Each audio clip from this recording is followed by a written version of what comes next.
diangkat dari kisah nyata catatan sejarah Korea ini tidak sekadar menampilkan perang antara dua kerajaan, tetapi membuka kembali sebuah bab kelam tentang bagaimana sebuah kekaisaran raksasa mencoba menelan sebuah benteng kecil yang nyaris tak dikenal dunia.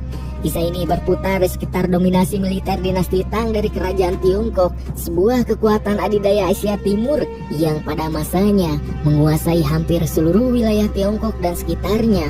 Di puncak kekuasaan itulah berdiri seorang penguasa bernama Kaisar Taizong, sosok yang dikenal bukan hanya karena kejeniusannya dalam strategi, tetapi juga karena ambisinya yang tak mengenal batas. Bagi Taizong, dunia hanyalah peta besar yang bisa digeser, dipatahkan, lalu ditaklukkan satu demi satu. Dan di ujung peta itulah terbentang sebuah wilayah bernama Kerajaan Jurjio dari Korea, sebuah negeri yang bagi Taizong bukan sekadar tetangga, melainkan rintangan terakhir sebelum kekaisarannya benar-benar menguasai kawasan timur sepenuhnya. Maka lahirlah sebuah misi besar, sebuah ekspedisi militer yang melibatkan ratusan ribu prajurit, senjata perang tercanggih di masanya, serta satu keyakinan mutlak bahwa tidak ada benteng di dunia ini yang tak bisa diruntuhkan.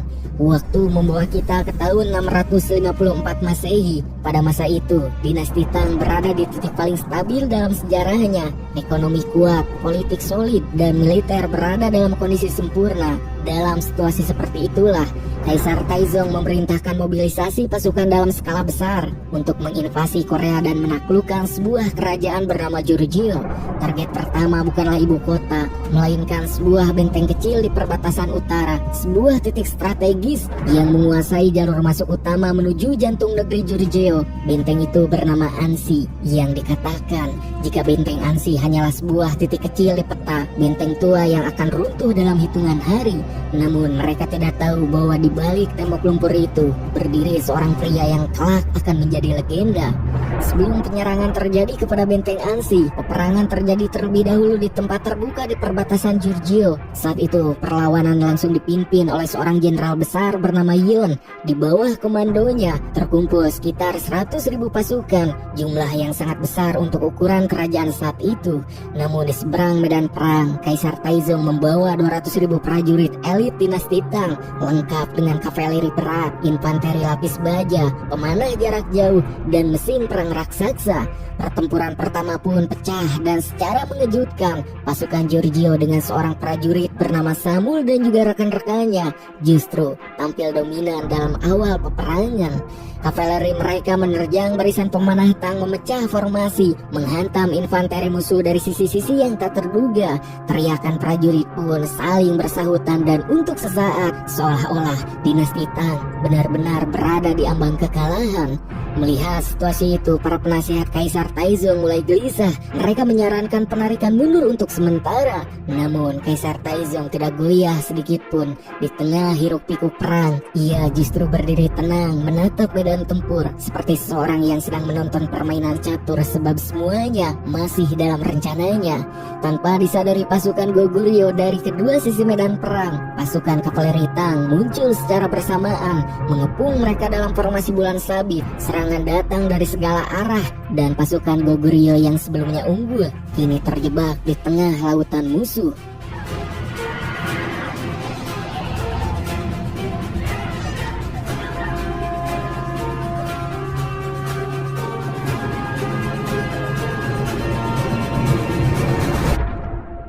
Melihat itu, Jenderal Yon, sang pemimpin Goguryeo, akhirnya menyadari kesalahannya. Dengan cepat, ia memerintahkan mundur total. Namun harga yang harus dibayar sangatlah mahal. Dari 100.000 pasukan yang ia bawa, hampir setengahnya kini telah gugur dalam pertempuran.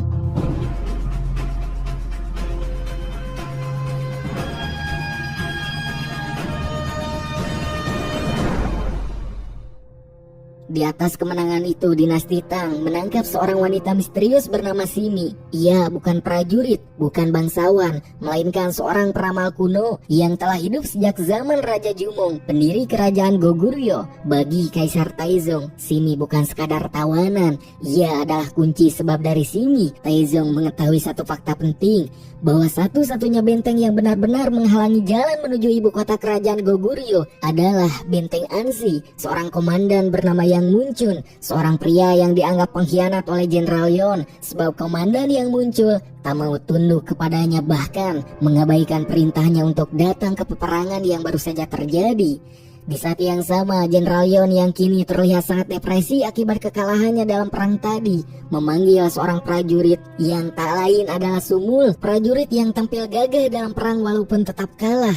Jenderal Yon memberinya satu perintah penting yang akan mengubah hidup Sumul selamanya, yaitu Sumul diperintahkan untuk menyusup ke benteng Ansi untuk mempateni komandan Yangcul yang dianggap sebagai pengkhianat. Sumul pun dipilih karena satu alasan sederhana. Ia berasal dari Ansi. Tentu saja di dalam hati Sumul awalnya berat untuk melakukan hal tersebut, tetapi karena perintah tersebut merupakan perintah langsung dari Jenderal Yon yang saat ini merupakan pemimpin tertinggi di kerajaan Goguryeo setelah kematian sang raja, Sumul menerima perintah itu tanpa banyak bacot, meskipun di dalam dadanya ada sesuatu yang terasa berat. Malam itu juga Sumul langsung pergi menunggangi kuda sendirian, menyusuri jalan panjang menuju utara. Jalanan pun semakin sepi. Dalam benaknya wajah Yang Muncul belum pernah ia lihat, namun namanya sudah tertanam sebagai sosok yang harus tiada. Di tengah perjalanan Sumul bertemu dua orang prajurit Goguryeo. Mereka terlihat kelelahan. Mereka pun meminta izin untuk ikut bersama Sumul menuju Ansi, karena katanya mereka juga hendak kembali ke benteng. Sumul pun tak menaruh curiga. Ia mengira mereka hanya prajurit biasa yang terpisah dari pasukan utama. Hingga malam berganti pagi, dan di sanalah Sumul dan dua orang prajurit bertemu tiga orang warga Ansi yang sedang berusaha mendorong gerobak kayu yang terjebak di lumpur. Tanpa banyak bicara, Sumul dan dua prajurit itu membantu mendorongnya, dan di tengah kelelahan itulah salah satu dari tiga warga tersebut berkata bahwa ialah Yang Muncul. Sumul pun terdiam seakan tak percaya jika orang berpenampilan biasa yang ia temui merupakan komandan Yang Muncul yang harus ia pateni. Namun sebelum ia sempat bereaksi, tangan kanan Muncul, seorang pria bernama Cuk, justru merasakan ada yang tak beres. Tatapan matanya tertuju pada dua prajurit yang ikut bersama Sumul. Ia mencium kejanggalan dari cara mereka berbicara, dari cara mereka memegang pedang yang tanpa aba-aba. Cuk menyimpulkan bahwa mereka adalah mata-mata dinasti Tang. Dan benar saja, saat identitas kedua prajurit terungkap sebagai mata-mata, keduanya kemudian berusaha menyerang Muncul, tetapi Cuk dengan mudah kemudian mempateni keduanya. Sumul pun terpaku. Ia baru menyadari bahwa sejak awal ia telah berjalan bersama musuh. Namun situasi semakin rumit sebab Cuk sang tangan kanan muncul berniat mempateni Sumul karena mengira ia bagian dari komplotan. Tetapi untung saja Sumul berhasil meyakinkan Muncul bahwa dirinya adalah warga Ansi asli, berasal dari suku Oilbull, sebuah suku tua yang dikenal di wilayah tersebut. Mendengar hal itu, Muncul kemudian menghentikan Cuk. Ia memilih membawa Sumul masuk ke benteng untuk diinterogasi. Perjalanan berlanjut, benteng Ansi mulai terlihat dari kejauhan. Benteng itu tak megah, tak tinggi, bahkan jauh dari kesan istana. Dindingnya terbuat dari tanah liat dan lumpur yang dipadatkan. Namun di balik kesederhanaannya terdapat kehidupan yang bergerak dinamis, di mana sampainya di dalam benteng, Sumul melihat sesuatu yang tak pernah ia bayangkan. Yang Muncul bukanlah sosok tirani. Ia berjalan di antara rakyatnya tanpa pengawal berlebihan. Ia mengenal banyak orang dengan nama mereka. Bahkan anak-anak pun berlari di sekelilingnya. Juga para prajurit menundukkan kepala dengan hormat, bukan karena takut tetapi karena rasa percayanya. Dan disinilah perasaan Sumul mulai goyah. Malam itu Sumul dipanggil oleh Muncul. Di dalam ruangan sederhana mereka berbicara tentang rencana serangan dinasti Tang. Sumul akhirnya mengungkapkan semua yang ia ketahui. Ia juga menyatakan niatnya untuk bergabung bersama Ansi. Muncul tidak menunjukkan keterkejutan. Ia hanya mengangguk seolah sudah menuganya.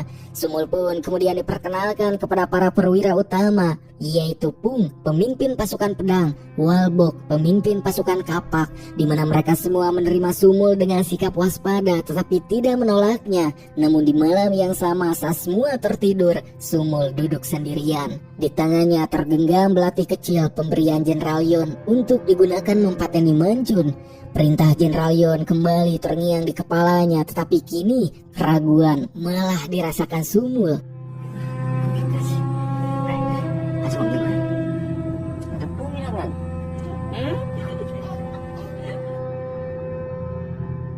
Keesokan harinya, Mancun mulai mempersiapkan benteng. Pagar tombak dipasang di sepanjang jalur masuk. Tanah liat dan lumpur digunakan untuk memperkuat tembok.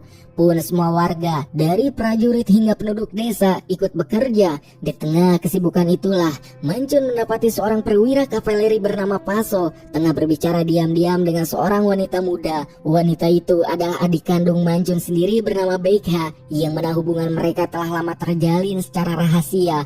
Walaupun Mancun sendiri ternyata melarangnya, ia melarang bukan karena kebencian, tetapi karena ia tahu satu hal, perang akan memakan nyawa, dan ia tak ingin pernikahan mereka berubah menjadi pemakaman. Hari demi hari berlalu hingga suatu pagi, Mancun diberitahu salah satu prajuritnya jika dari benteng Ansi terlihat pengintai dinasti Tang berkeliaran di sekitar benteng. Melihat semua itu, Mancun menyadari satu hal, jika Kaisar Taizong bersama pasukannya telah tiba. Menyadari hal itu, kini semua pasukan diperintahkan bersiaga penuh dan Sumul diberi tugas memegang bendera komando. Juga di saat itulah Mancun meminta sesuatu yang mengejutkan. Ia menyuruh Sumul mencukur jenggotnya menggunakan belati milik Sumul, hingga terlihatlah jarak mereka sangat dekat dan satu gerakan saja Sumul bisa mengakhiri hidup Mancun. Namun ia tak melakukannya karena untuk pertama kalinya dalam hidupnya Sumul tak lagi melihat target. Ia melihat seorang pemimpin yang berdiri di garis depan demi rakyatnya. Hingga dari kejauhan tanah mulai bergetar. Langkah ratusan ribu prajurit yang bergerak serempak. Bendera-bendera besar dengan lambang dinasti Tang berkibar, dan di tengah barisan itu berdiri kereta perang yang membawa satu sosok yang membuat seluruh Asia Timur gemetar hanya dengan menyebut namanya, yaitu Kaisar Taizong. Ia datang dengan kekuatan penuh. 200.000 pasukan elit berdiri menghadap benteng Ansi. Sementara di balik tembok, Mancun hanya memiliki sekitar 5.000 orang. Jumlah yang bahkan tidak sebanding jika dihitung sebagai perang, melainkan lebih mirip eksekusi massal. Ketakutan pun menyebar di antara prajurit Ansi. Beberapa dari mereka menelan ludah, beberapa menggenggam senjata lebih berat dari biasanya, dan sebagian hanya terdiam menatap lautan musuh tanpa mampu berkata apapun. Dan di tengah keheningan itu, Yang Mancun kemudian berdiri di atas tembok. Ia tidak berbicara tentang kemenangan, ia tak menjanjikan keselamatan. Ia hanya berkata bahwa di balik tembok itu ada rumah mereka, anak-anak mereka, orang tua mereka, dan jika benteng ini jatuh, maka tak ada lagi yang tersisa untuk diselamatkan. Kata-kata sederhana itu pun membuat semua orang berdiri lebih tegak, seolah ketakutan yang sebelumnya hinggap seketika hilang mendengar perkataan jenderal mereka. Tak lama kemudian, Kaisar Taizong memberi perintah pertama. Mesin-mesin perang raksasa didorong ke depan. Trebuset alat pelempar batu raksasa mulai diposisikan. Batu-batu sebesar tubuh manusia diangkat, dikunci, lalu dilepaskan. Dentuman pertama menghantam tembok Ansi. Suara benturannya seperti guntur yang pecah tepat di atas kepala. Tanah dan lumpur berhamburan ke udara. Namun benteng itu tidak runtuh. Strukturnya terlalu padat. Tanah liat dan lumpur yang dipadatkan justru menyerap energi benturan. Melihat itu, Kaisar Taizong terdiam sejenak dan kemudian menyuruh untuk membarbardir benteng Ansi. Tetapi tetap saja benteng tersebut berdiri kokoh. Kesal akan hal itu, Kaisar Taizong kemudian memberikan perintah berikutnya, yaitu menyuruh pasukannya untuk menyerbu secara langsung.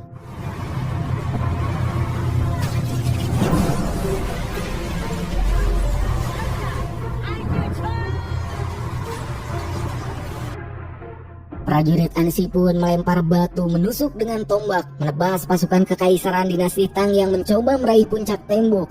Cairan merah mulai mengalir di kedua sisi. Jeritan prajurit terdengar bercampur dengan dentuman logam. Tetapi Mancun tak bergeming, seolah menunggu waktu yang tepat untuk rencananya.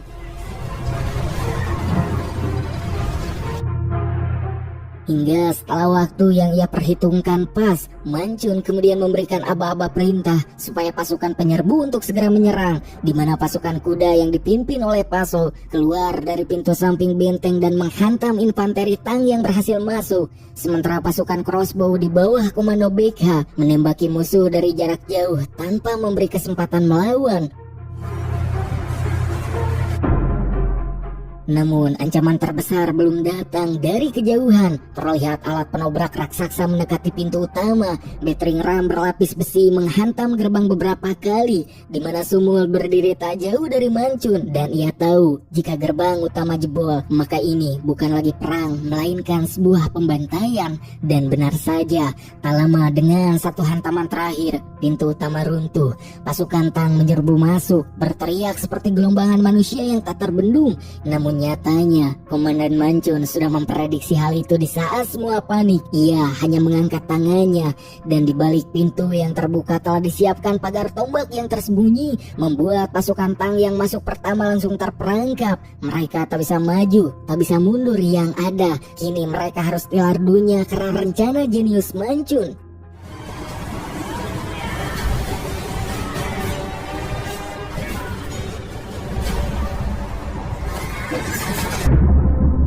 Melihat taktik itu, Kaisar Taizong mulai kehilangan kesabarannya. Ia kemudian menyuruh pasukannya untuk mengarahkan menara pemanjat raksasa, di mana hal tersebut seolah bisa menggoyahkan pertahanan.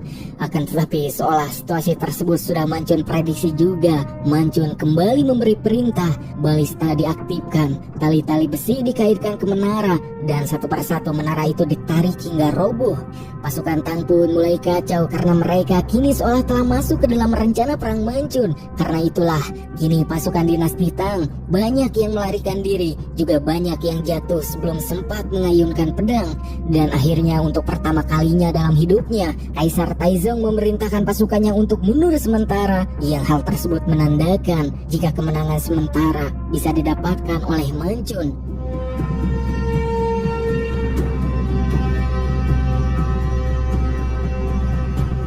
Malam itu di dalam benteng, para penduduk mengumpulkan anak panah musuh dari mayat-mayat yang bergelimpangan. Mereka tidak berpesta, mereka hanya makan bersama, mencoba mengingat rasa hidup. Namun di sudut lain, Sumul kembali duduk sendiri. Perintah Jenderal Yon kembali menghantui, dan di malam itu pula ia akhirnya memutuskan jika ia akan mempateni Yang Mancun seperti perintah Jenderal Yon. Sumul pun berdiri di ambang pintu. Ia merasa inilah momen yang selama ini ia tunggu, momen yang seharusnya mengakhiri misinya.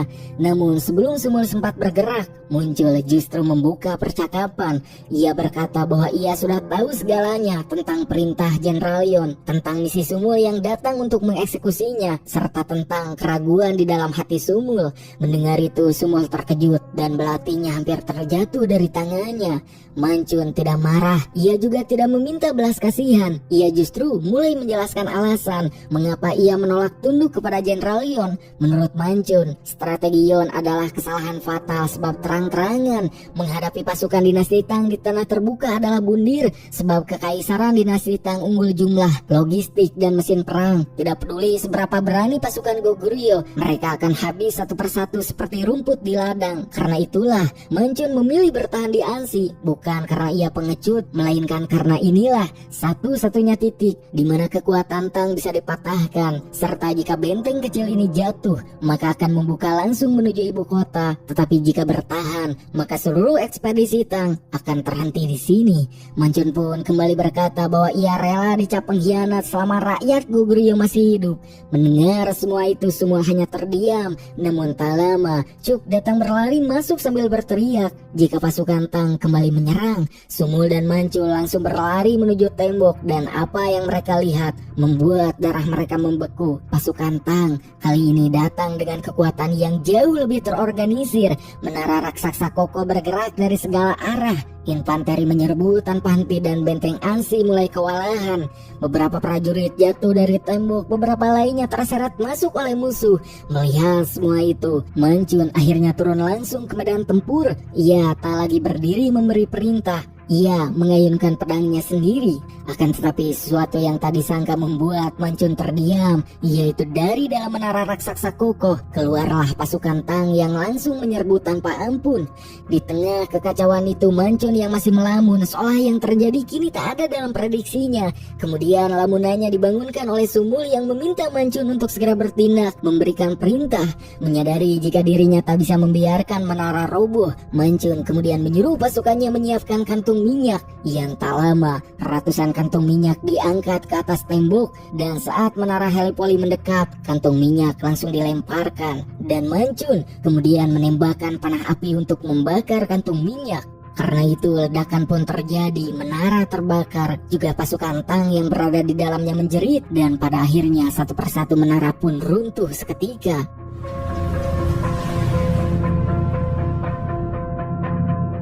Kaisar Taizong dari kejauhan hanya bisa menatap dengan mata terbuka lebar. Ia tak pernah membayangkan benteng sekecil ini mampu bertahan 2 kali berturut-turut, dan untuk kedua kalinya ia kembali memerintahkan mundur. Sementara itu di atas benteng, saat semua pasukan sibuk mempateni para prajurit Tang yang tersisa, tanpa diduga Mancun terkena tusukan tombak yang dilempar oleh seorang prajurit terlatih pasukan Tang. Melihat itu, si prajurit terlatih kemudian langsung menyerang untuk mempateni Mancun yang kini tak berdaya akibat tusukan tombaknya. Namun di detik-detik terakhir saat si pasukan terlatih akan mempateni Mancun, seseorang terlebih dahulu mempateninya, yang tak lain orang tersebut adalah Sumul.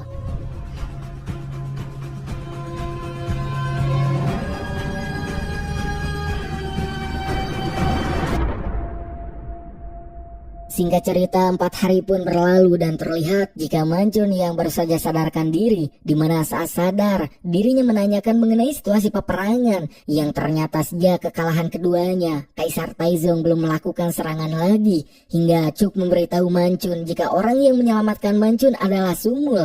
Mendengar hal itu membuat Mancun keheranan, sebab seharusnya Sumul membiarkannya tewas supaya misi yang diperintahkan Jenderal Yon selesai. Namun kini ternyata Sumul sudah melupakan misinya dan lebih memilih berada di samping Mancun untuk sama-sama berjuang. Di tempat lain, yaitu di tenda Kaisar Taizong, setelah kegagalan kedua, Kaisar Taizong tak lagi menyembunyikan kemarahannya di dalam tendanya. Ia memandangi benteng Ansi dari kejauhan. Benteng kecil yang seharusnya runtuh dalam sehari, kini telah mempermalukannya di hadapan seluruh pasukannya. Dan bagi seorang kaisar, rasa malu lebih jauh menyakitkan daripada sekadar kekalahan. Taizong pun kemudian memanggil Simi, wanita peramal yang sejak awal dijadikan alatnya. Ia menyuruh Simi pergi ke benteng Ansi untuk menyampaikan pesan kepada Yang Mancun untuk segera menyerah. Tak lama, Simi terlihat kini sudah berdiri di depan Mancun untuk menyampaikan pesan Kaisar Taizong, yaitu meminta Mancun untuk segera menyerah dengan imbalan akan menghadiahkan apapun keinginan Mancun. Namun tentu saja Mancun menolak hal tersebut, tetapi Simi kemudian menjelaskan alasan dirinya juga menyarankan Mancun untuk memilih menyerah, sebab dalam penglihatannya sebagai cenayang, tak ada harapan jika Mancun akan bisa menang melawan Kaisar Taizong. Terlebih lagi, kini Kaisar Taizong sudah memiliki rencana untuk bisa mengalahkan strategi Mancun, yaitu membuat sebuah bukit raksasa dari tanah yang akan dibangun tepat menghadap benteng Ansi agar pasukan Tang bisa menyerang dari ketinggian. Dan jika hal itu terjadi, maka tak ada yang bisa dilakukan Mancun nantinya. Tak lama setelah Simi mengatakan mengenai rencana Kaisar Taizong, keesokan harinya ratusan ribu prajurit mulai menggali tanah siang dan malam. Mereka memindahkan lumpur, batu, dan pasir hingga terlihat sedikit demi sedikit bukit yang dikatakan Simi bukanlah kebohongan. Kaisar Taizong dengan bangga berkata bahwa gunung itu akan selesai dalam 3 bulan. Namun dengan jumlah pasukan sebesar itu, kenyataan gunung tersebut hampir rampung hanya dalam hitungan minggu. Sementara di dalam benteng Ansi, ketakutan mulai terasa nyata. Untuk pertama kalinya Mancun kini tak langsung memiliki jawaban untuk mengatasi rencana yang dibuat musuh. Hingga saat dalam rapat, Sumul mengajukan sebuah gagasan, yaitu meminta bantuan kepada Jenderal Yon untuk membantu mereka mengalahkan pasukan Tang. Yang tentu saja Mancun tak menerima gagasan itu, karena tak mungkin Jenderal Yon mau membantu dirinya yang telah dianggap sebagai seorang pengkhianat. Hingga Paso, pemimpin kavaleri, mengajukan rencana gila, yaitu dirinya dengan beberapa bawahannya akan menyusup ke perkemahan Tang secara diam-diam untuk mempateni Kaisar Taizong secara langsung. Yang dengan berat hati, Mancun pun mengizinkan sebab ia tahu peluangnya kecil tetapi tak ada pilihan lain. Namun ternyata rencana itu telah bocor, sebab saat Paso dan pasukannya menyergap secara diam-diam, pasukan Tang telah siap menunggu hingga membuat Paso disergap dan terluka parah. Namun ia berhasil melarikan diri dan kembali ke Ansi dalam kondisi sekarat. di mana dengan napas tersisa ia mengungkapkan satu hal yang mengerikan, bahwa ada mata-mata di dalam benteng. Semua orang pun terkejut, hingga Simi sang wanita cenayang pun kemudian mengaku jika dirinya lah pengkhianat itu. Bekha yang merupakan kekasih Paso kemudian bertanya, alasan Simi melakukan hal itu sebab seharusnya Simi yang merupakan orang Goguryeo dan bahkan mantan tunangan Mancun tak mengkhianati mereka. Simi menjawab jika alasannya melakukan semua itu dikarenakan menurutnya benteng Ansi sudah tak bisa dipertahankan dan dirinya lebih memilih untuk menyerah kepada Kaisar Taizong yang berjanji kepadanya tak akan melukai para warga tak bersalah jika mau menyerah. Mendengar semua itu Mancun tentu sangat marah, di mana dengan amarahnya Mancun kemudian mengambil sebuah pedang untuk mengeksekusi Simi yang telah berkhianat. Tetapi di sana sebagian hatinya masih memiliki perasaan kepada Simi. Hingga tanpa diduga Sumul kemudian maju dan langsung mengayunkan pisaunya ke arah Simi sambil berkata jika benteng Ansi tak akan pernah runtuh. Di mana setelah itu terlihat jika Mancun kini hanya bisa merenungi di ruangannya sebab dirinya masih tak percaya dua orang yang ia sayangi harus tewas dalam satu malam, hingga seorang prajurit datang untuk memberikan kabar darurat jika adiknya Bekha dinyatakan meninggal setelah diam-diam pergi ke perkemahan. Mendengar hal itu tentu kesedihan kembali dirasakan Mancun sebab belum sempat ia berkabung untuk Paso, kini adik yang sangat ia cintai juga telah gugur.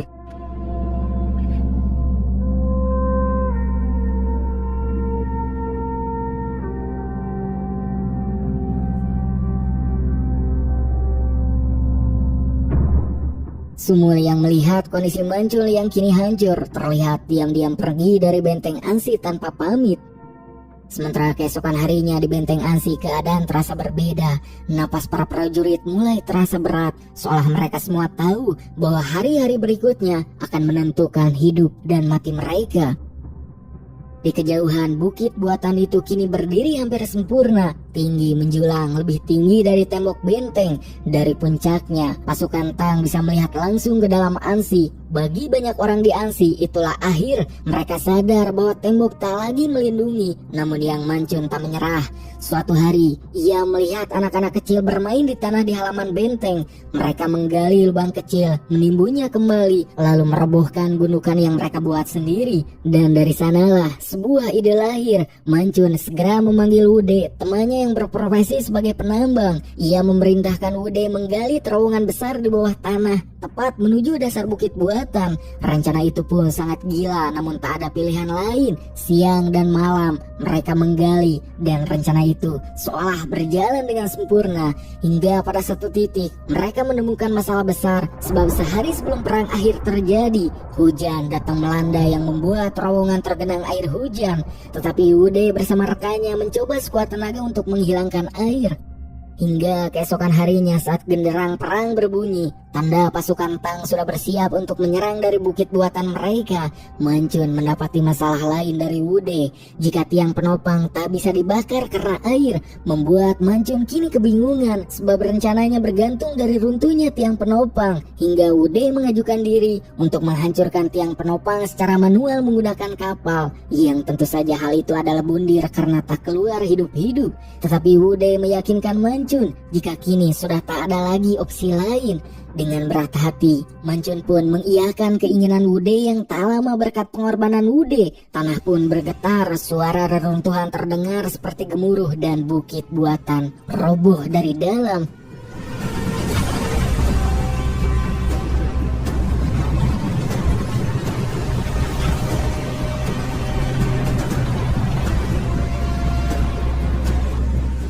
Dari kejauhan Kaisar Taizong berdiri membeku sebab gunung yang ia bangun dengan ratusan ribu prajuritnya lenyap dalam sekejap. Mancun tak membuang waktu, ia memerintahkan pasukannya berebut sisa bukit sebelum pasukan Tang pulih dari keterkejutan.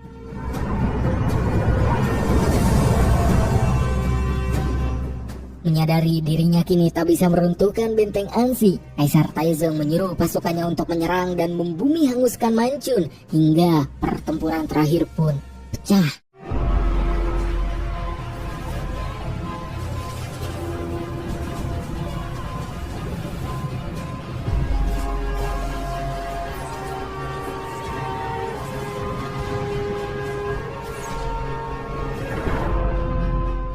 Hari kedua berlalu, siang berganti malam dan berganti lagi siang. Dan kini busur panah pasukan Mancun hampir habis. Bahkan karena terus menarik busur, tangan Mancun berdarah sesanggalun. Hingga seorang prajurit melapor bahwa amunisi telah habis. Mancun lalu memerintahkan sesuatu yang tak pernah dilakukan siapapun sejak ratusan tahun. Ia meminta busur pusaka Raja Jumong, busur panah yang konon hanya sang pendiri Goguryeo yang mampu menariknya.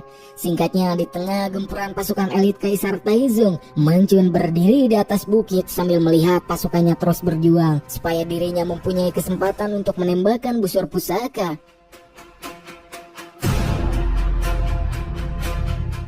Di kejauhan Mancun, Kaisar Taizong terlihat jelas berdiri dengan jirah emasnya. Mancun menarik napasnya panjang, menarik busur itu dengan seluruh sisa tenaganya. Lalu ia melepaskan panah tersebut yang melesat menembus udara, menyusuri jarak yang mustahil dan tepat mengenai Kaisar Taizong.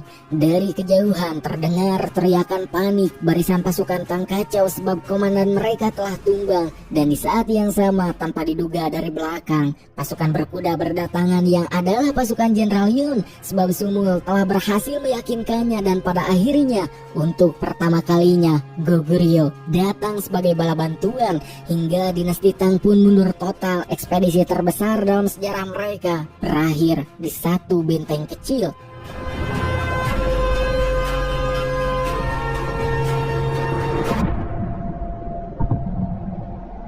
Beberapa waktu kemudian, Kaisar Taizong kembali ke negerinya dan dinyatakan meninggal akibat luka di panah, di mana sebelum wafat, Kaisar Taizong berpesan, jangan pernah menyerang benteng Ansi. Di dalam kedamaian yang tersisa, Sumul berpamitan kepada Yang Mancun untuk kembali ke ibu kota sebab dirinya ingin melanjutkan pendidikan militernya agar nantinya bisa memiliki kemampuan berperang seperti orang yang sangat ia hormati, yaitu Mancun.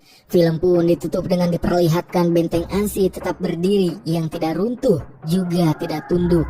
Sebuah benteng kecil yang berhasil menghentikan kekaisaran terbesar di dunia. Dan dari sanalah lahir legenda bahwa terkadang sejarah tidak dimenangkan oleh jumlah, melainkan oleh keberanian satu tempat yang menolak untuk menyerah.